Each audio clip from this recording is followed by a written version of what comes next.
បាទសូមជម្រាបសួរក្តីជាសួស្តីពុកម៉ែបងប្អូនទាំងអស់គ្នាថ្ងៃនេះដែរខ្ញុំបាទ Admin T ធ្វើវីដេអូបង្ហាញបងប្អូននឹងពីរបៀបបិទមុខងារអាជីពឬភាសាអង់គ្លេសដាក់ថា turn off promote នៅក្នុង account Facebook បងប្អូនណាខ្លះដូចខ្ញុំពេលដែលអស់ Facebook លេងទៅស្រាប់តែឃើញ page ល្បីៗនេះគាត់ប្រាប់ថា Facebook របស់យើងធម្មតាហ្នឹងក៏មានឱកាសអាចរកលុយបានដែរគ្រាន់តែបើកមុខងារអាជីពឬភាសាអង់គ្លេសគេដាក់ថា turn on promote ពេលបងប្អូនធ្វើការបើកហើយបងប្អូនគ្រាន់តែឧស្សាហ៍បាទផុសវីដេអូផុសរូបភាពឬក៏ផុស story តាមលក្ខខណ្ឌរបស់ Facebook ទៅយូរទៅ Facebook នឹងតម្លាក់បាត់ 2CM បងប្អូនបាទខ្លាចជា MO អាចរកលុយជាមួយ Facebook បានប៉ុន្តែពេលបងប្អូនធ្វើការបើកបាទមួយអាទិត្យឬក៏កន្លះខែមួយខែហើយបងប្អូនអត់មានពេលវេលាគ្រប់គ្រាន់ដើម្បីបាទធ្វើវីដេអូឬក៏កាត់តវីដេអូទេបងប្អូនចង់ធ្វើការបិទវិញក៏បងប្អូនអាចធ្វើការបិទវិញបានដែរលើសូមធ្វើការបែរកាមេរ៉ាបន្តិចដើម្បីធ្វើការបង្ហាញបងប្អូនលម្អិតបាទនៅលើស្រាប់ដៃពីរបៀបបិទតែម្ដងណាបាទបាទជាដំបូងបងប្អូនចូលមកក្នុង account Facebook របស់បងប្អូនមកដើម្បីបិទវិញណាបាទពេលបងប្អូនចូលមកក្នុង account Facebook ហើយបងប្អូនស្រឡឹងមើលបាទ profile បាទនៅខាងក្រោមនេះក៏បានបាទនៅបាទលើ profile នេះក៏បានឬក៏ trace 3ក៏បានបងប្អូនចង់ចុចមួយណាក៏បានដែរឥឡូវខ្ញុំចុចពីលើ profile នេះចុះបាទ profile មួយហ្នឹង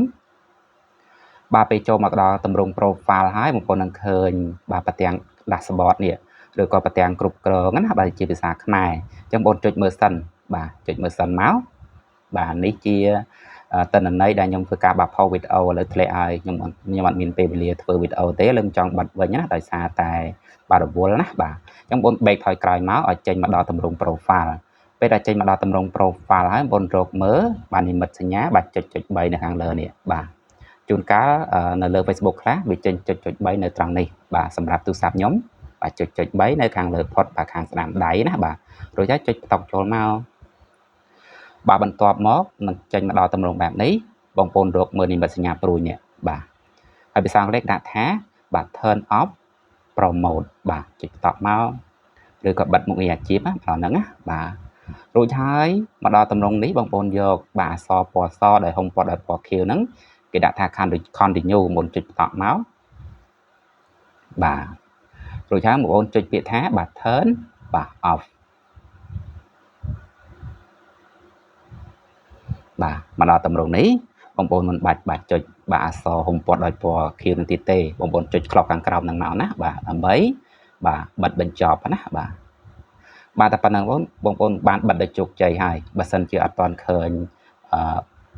turn on វិញទេបងប្អូន request ម្ដងមកនឹងឃើញពាក្យថា turn on វិញម្ដងនេះ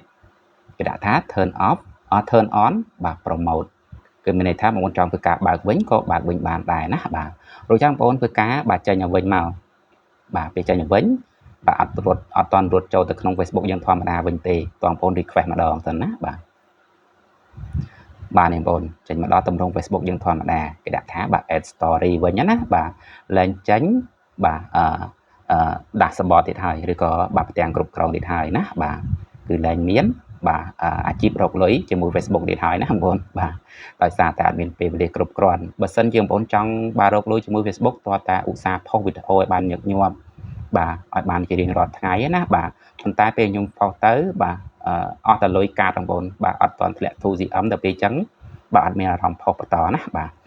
ខ្ញុំចង់បិទវិញបាទអញ្ចឹងវីដេអូរបស់ខ្ញុំមានតែប៉ុណ្្នឹងទេបងប្អូនហើយមុនទៅបងប្អូនទៅក៏សូមជូនពរជោគជ័យដល់បងប្អូនបាទរកទទួលទីមានបានហើយបើសិនជារាល់ការនិយាយស្ដីរបស់ខ្ញុំមានលើសលុបខ្វះខាតtrongចំណុចណាខ្ញុំបាទក៏សូមខន្តីអភ័យទោសពីសំណាក់ពុកម៉ែបងប្អូនផងបាទនៅពេលនេះដែរខ្ញុំបាទក៏សូមអរកាយជម្រាបលាជួបគ្នានៅវីដេអូក្រោយបាយបាយ